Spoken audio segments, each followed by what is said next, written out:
Unleashing off to the Golden Eagle, I hear. You have to dream, and that's why we're in the game, because you never quite know. And even I've had some really promising horses that I never thought they'd end up where they did. So it's about working through the grades, and I've no doubt she's going to work through the grades. And if we can just have a smooth run, get her into the right races, she's a very progressive filly. She's a filly I've always had time for, and you've only got to look back when she came second to Private Harry. He's one of, if not, the best sprinter in the country. So she's a done deal mare now with speed, who will get over a little bit further, no doubt about that. And she has plenty of ability. So I am really excited for her. I think she's one of the probably horses in the stable that is just going below the radar at the moment.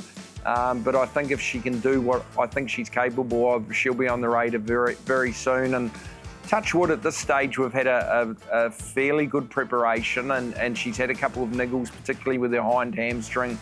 And often that can come right with age. So I think if we get her right, she is capable of going straight through to Saturday grade again. She's been there, and I think even stakes grade later on.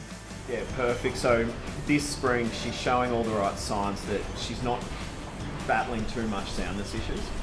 So far, so good. She is going well. And it's just a matter of, we've given her a little bit more of a gradual build-up, just to be mindful of that. We're not in a rush, and once again, we'll aim to give her 2 trials, and maybe even a trip away from home to the races just for a day out, and we'll try and find a good first up race. Won't necessarily be about first up, but I think as she gets deeper through her preparation, she'll go better and better and better. I don't think we've ever seen her get out further than 1,200 metres off the top of my head.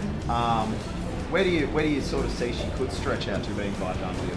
Yeah, I think I've always thought she'll get to 1,400 easy enough in a mile too. So, and then once again, beyond that, if we do go beyond a mile, which I'm hoping we do at some stage, we'll make sure she has a good base. She would have had a run probably at 1,200, 1,400, maybe even a couple at a mile before going over further. But I think she'll definitely get a mile. And beyond that, you don't really know, but you expect a filly, being by done deal, to probably get a mile anyway. Saying that, a lot of done deals, he's a very good stallion, a stallion I'm very familiar with because my father trained him and he stayed here when in Sydney. He was a brilliant son of High Chaparral himself, and even though he won the Derby, I think a lot of his stock probably don't stay quite as much as people think. So I think often they get to 2,000, that might pull them up a little bit.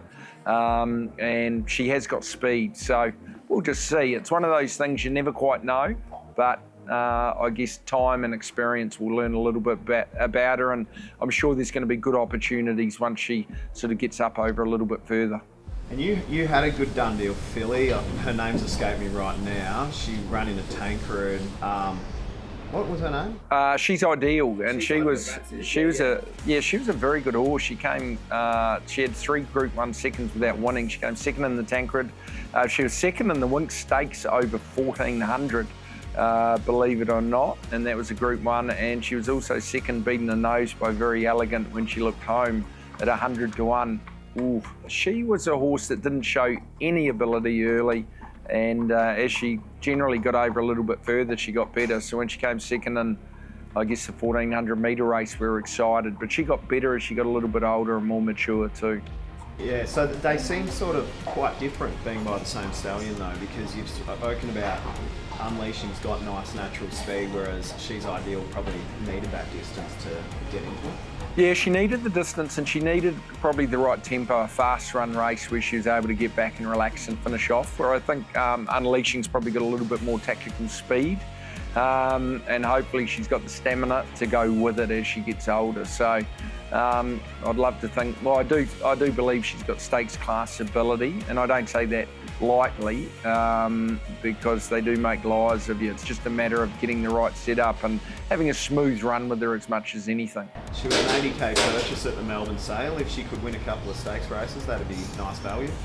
Yeah, very good. And you've got the residual value as a broodmare, so it would be very nice for everyone involved. And that's a big part of it, that I guess a lot of the day-to-day punters don't see that there is a lot of value in these horses post-racing, particularly with fillies. If we can get some black type where they compete in Saturday grade races, and it's about getting them ready for Saturday. And often even that takes not months, years of training and preparation. And then at times too, you've got a post-racing career, so to speak. And just finally with Unleashing, you mentioned the short-term plan through the spring is get her through the grades and just keep her sound. Next year, autumn, what would you like to be targeting around? Oh, well, you dream about going forward, but a lot of it depends to what level we get this time in. If she does go right through the grades, there'll be some really good stakes options in the autumn. You've got the Coolmore Stakes, I think a mile Group 1 fillies and mares during the championships, and those are the races that you dream about long term. Should have to do everything super. But there's a lot of good races for fillies and mares, particularly stakes races that are viable options, and at the moment the world's our oyster.